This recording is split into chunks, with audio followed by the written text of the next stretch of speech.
नमस्कार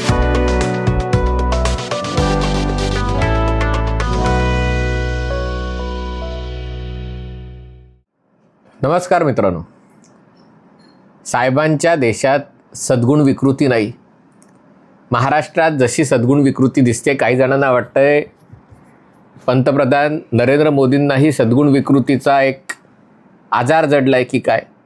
पण साहेबाच्या देशात सद्गुण विकृती नाही, कारण दंगे करणारे गोरे आहेत आणि तिथेही सेक्युलरिझमचं तत्व आपल्यासारखंच फॉलो केलं जातं.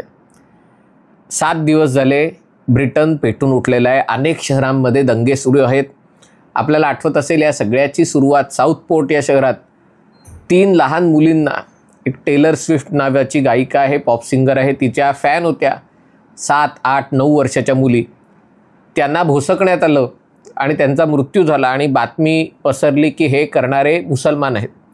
प्रत्यक्षात त्यांना मारणारा ब्रिटिश नागरिक होता. त्याचे आईवडील रवांडाहून आले होते, कृष्णवर्णीय धर्मानी ख्रिश्चन. पण अशा प्रकारच्या घटना घडल्या की ते करणारा मुसलमानच असला पाहिजे असा ग्रह लोकांचा झाला असल्यामुळे जेव्हा ही बातमी समाज माध्यमांवर आली तेव्हा ती वाऱ्यासारखी पसरली. कारण ब्रिटनमध्येही जेव्हा हत्या करणारा अल्पवयीन असतो तेव्हा त्याची ओळख झाकली जाते. एवढा हिंसाचार झाला, एवढे दंगे पेटले की पोलिसांना त्या अल्पवयीन मुलाचं नाव घोषित करावं लागलं की बाबांनो, तो मुसलमान नाही आहे. पण तरी देखील हे दंगे शांत होण्याचे नाव घेत नाही आहेत. एकीकडे गोऱ्या ब्रिटिश लोकांकडनं प्रचंड मोठ्या प्रमाणावर हिंसक आंदोलन, आणि हिंसक आंदोलन म्हणजे पोलिसांच्या गाड्यांवर पेट्रोल बॉम्ब फेकण्यात येत आहेत. ज्या हॉटेलमध्ये ब्रिटनमध्ये आलेले शरणार्थी राहत आहेत त्या हॉटेलला आगी लावण्याचे प्रकार होत आहेत. पोलिसांच्या गाड्यांवर विटा मारल्या जातात. म्हणजे खरोखर आपण हे ब्रिटनमधलं बघतोय का भारतातल्या गोष्टी बघतोय? भारतातही हल्ली असे प्रकार फारसे दिसत नाहीत. पण पोलिसांच्या गाड्यांवर दगडफेक होते, पोलीस जखमी आहेत आणि उपचार घेत आहेत. असे व्हिडिओ, अशी चित्र दिसत आहेत. या आगीमध्ये ट्विटरचे मालक इलॉन मस्क सारखे लोक ही आगीत तेल घालत आहेत. आणि दुसरीकडे याच्या विरुद्ध ब्रिटनमधले मुसलमान, कृष्णवर्णीय आणि पुरोगामी वर्ग, कम्युनिस्ट, डावे, उदारमतवादी तेही रस्त्यावर उतरलेत. आणि याच्यातनं जे नुकसान झालं आहे ते ब्रिटन अनेक वर्षात भरून निघणार नाही, एवढं प्रचंड नुकसान होतं आहे. कदाचित दंगे थांबतील, पण मणिपूरमध्ये जशा प्रकारे 2 समाजात पूर्णतः एक दरी निर्माण झाली, तशा प्रकारची दरी ब्रिटनमध्ये निर्माण होते की काय. आणि हे सगळं करताना तिकडचे जे नवीन सरकार आहे त्यांचे पंतप्रधान कीर स्टार्मर म्हणून त्यांच्यावर आरोप होत आहेत की हे सरकार गोऱ्या लोकांविरुद्ध अतिशय कठोरपणाने वागतंय. याचाच अर्थ जर गुन्हा करणारा मुसलमान असेल, कृष्णवर्णीय असेल तर त्याला समज देऊन सोडून देण्यात येतं किंवा हलकी शिक्षा करण्यात येते. पण जर दंगा भडकवणारा गोरा असेल, ब्रिटिश वंशानी ब्रिटिश असेल, तर वंशानी ब्रिटिश तसे कोणीच नाही आहेत. कारण म्हणजे ब्रिटनमध्ये आलेले गोरे लोकही हे फ्रान्समधनं, इटलीमधनं आलेले आहेत 1000 वर्षापूर्वी. पण तर जर ब्रिटिश असेल तर त्याच्या विरुद्ध वेगळी कारवाई. आणि म्हणून तिकडे 2 टियर पोलिसिंग आहे. म्हणजे एका धर्मासाठी वेगळा न्याय, अल्पसंख्याकांचं लांगुल चालन आणि बहुसंख्याकांना शिक्षा, अशा प्रकारचे आरोप होत आहेत. आणि हे खरोखर भयंकर आहे. 779 लोकांना अटक केली आणि ज्या प्रकारे अटक केली. आणि आता असं म्हणतायत की ज्यांनी फेसबुकवर पोस्ट टाकल्या, आपल्याकडे उद्धव ठाकरे सरकार असताना केतकी चितळे, निखिल भांबरे असंख्य उदाहरण आहेत, त्यांना तुरुंगात टाकलं पण शेवटी त्यांना जामीन मिळाला आणि आता पुढे काही झालं नाही.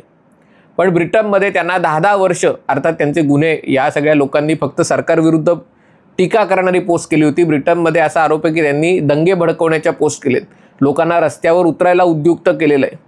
आणि असं निरीक्षण आहे की जेव्हा ही घटना घडली त्याच्यानंतर अचानक व्हॉट्सअप ग्रुप तयार झाले. 15-15 हजार लोक व्हॉट्सअप ग्रुपमध्ये झाले.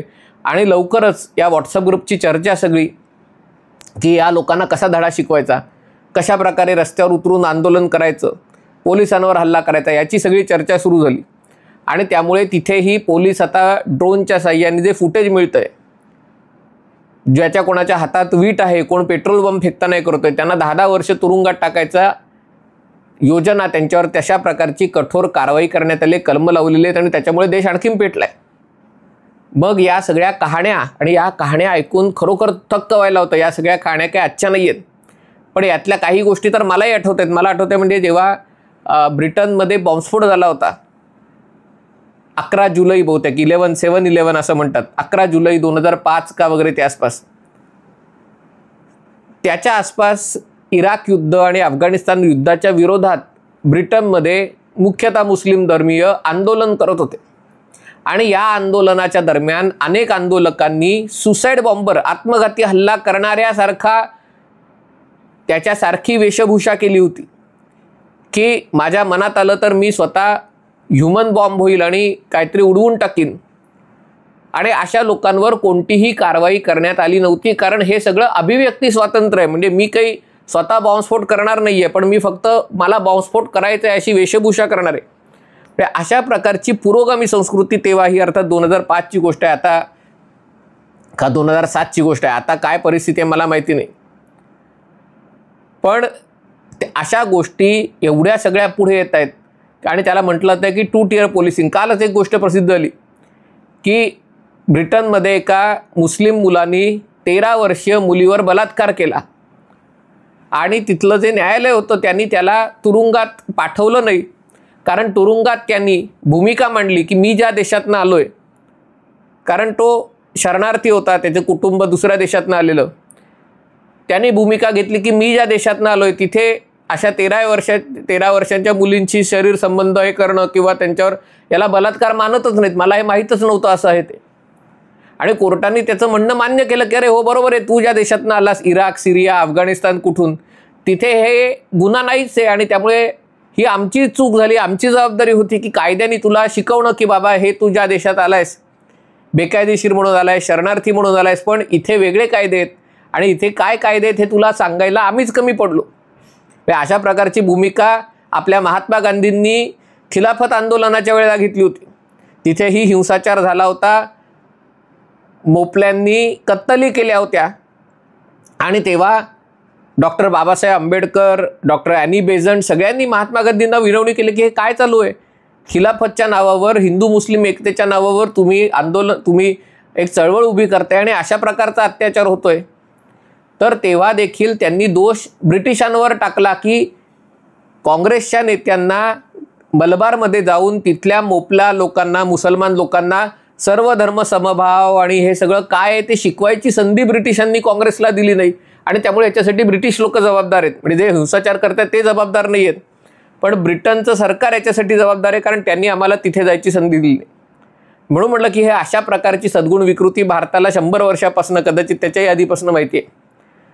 पण ब्रिटनमधलं डावं सरकार, पुरोगामी सरकार, उदारमतवादी सरकार ज्या कठोरतेने या सगळ्या विरुद्ध कारवाई करते. आज मी थक्क झालो, गार्डियन या वर्तमानपत्रात जिथे आपले लोकसत्ताचे संपादक मुख्यतः तिकडनं चोरतात, पण बऱ्याच ठिकाणून चोरतात, पण तिकडनं तर चोरतात, म्हणजे प्रभावित होऊन लेख लिहितात, चोरत नाहीत. चोरणं हा शब्द चुकीचा आहे, माफ करा. पण त्या गार्डियनमध्ये एक संपादकीय पानावर असा लेख आला होता की ट्विटरच्या इलॉन मस्क यांना देखील याच्यामध्ये त्यांच्यावर देखील कायदेशीर कारवाई करायला पाहिजे, कदाचित त्यांना अटक करून शिक्षा करायला पाहिजे, कारण ट्विटरच्या माध्यमातून तेच या लोकांची माथी बडकवायची काम करतात.